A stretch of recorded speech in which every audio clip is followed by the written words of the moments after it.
lose one row on the restart, and I can just stay with that second truck. Right. Corey Heim kind of bleeding spots here. Didn't clear Chastain by 2 feet, through 1 and 2, and they got trapped on the bottom, and now finds himself, in 6th place. So he'll have to re-rack, and we haven't really talked about Ty Majeski much tonight. That Menards 88 Thorsport truck. Ty runs really, really good. His first year running that 88, really putting some great runs together here to start the year, and seems like they made some good adjustments on that truck. Would you call that a throwback paint scheme? I think it's always been. I mean, it's been that way forever. I mean, Matt Crafton drove that truck for like 35 years with that paint scheme on there. So it's not changed at all. Menards are a great supporter of NASCAR they racing. Changed the paint scheme in 2002. Been on that 88 truck for a long time.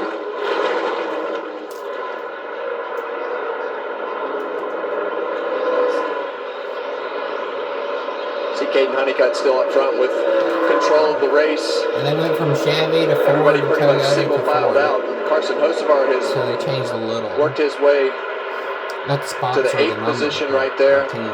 Hasn't really made a lot of noise other than the start of the race today, and kind of faded back, and see him right up next to the fence, which see how much speed you can gain right there through the middle of the corner. You take a lot of chances up there, and I think that's why we see a lot of the field down, but that's where that experience comes in, being able to put it right up next to the fence. We got a battle for the lead.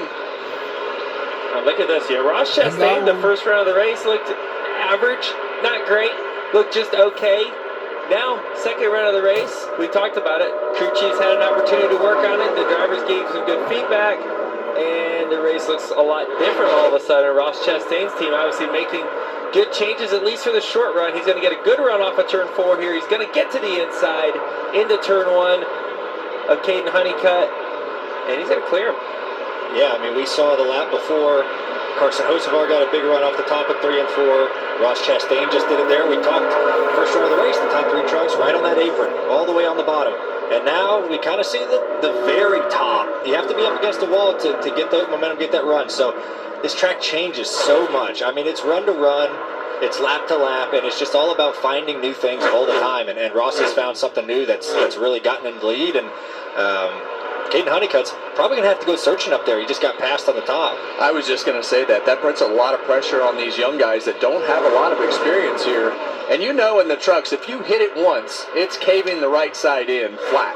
Like, it's not, there's no forgiveness. You can touch it and slide it and with the tail maybe just a little bit, but if you hit that thing flat, the whole thing is caving in on the side of the truck. So a lot of risk right up here where Hocevar is. You see how close he is to the wall, but with the big sides on these trucks and that big spoiler on the back, actually when you get close to the wall like that, it creates the side force and puts a lot of air on the spoiler, and it's like a magnet, but there's a lot of risk running that high line. When you talk about risk and you think of Carson Hocevar, you think of Ross Chastain, these guys don't care about risk because they're not racing for points. These other guys are racing for points. So if they hit the wall a little bit and they knock the right front fender in, cut down a right front tire, yeah, is it a bummer? Sure. Does it ruin their whole season though? No.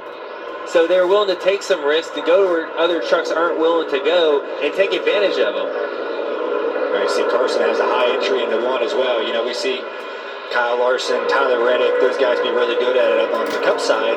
And Carson's been doing it really well here. But we just saw Corey Heim took his line away in 3 and 4. Corey's starting to run the very top, so now Carson has to adjust. How do I get by him on the bottom? And Joey talked about that before the race happened. It's so narrow, you burn your stuff up following a guy. So now that you can't run the preferred lane, you really have to figure it out. So this has been a great race so far.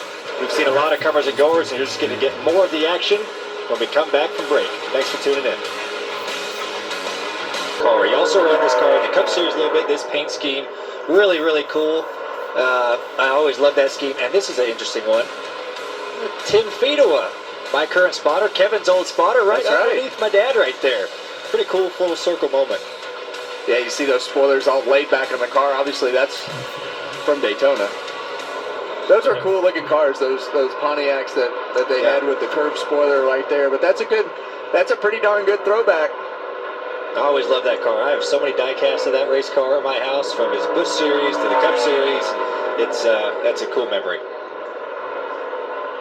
There you see the 18 truck right here of Tyler Ankrum go by William Swalich, who had that spin out earlier and had to put a set of tires on. He and Lane Riggs both, they're the one truck of Swalich, have used an extra set of tires. So, well, and speaking of Lane Riggs,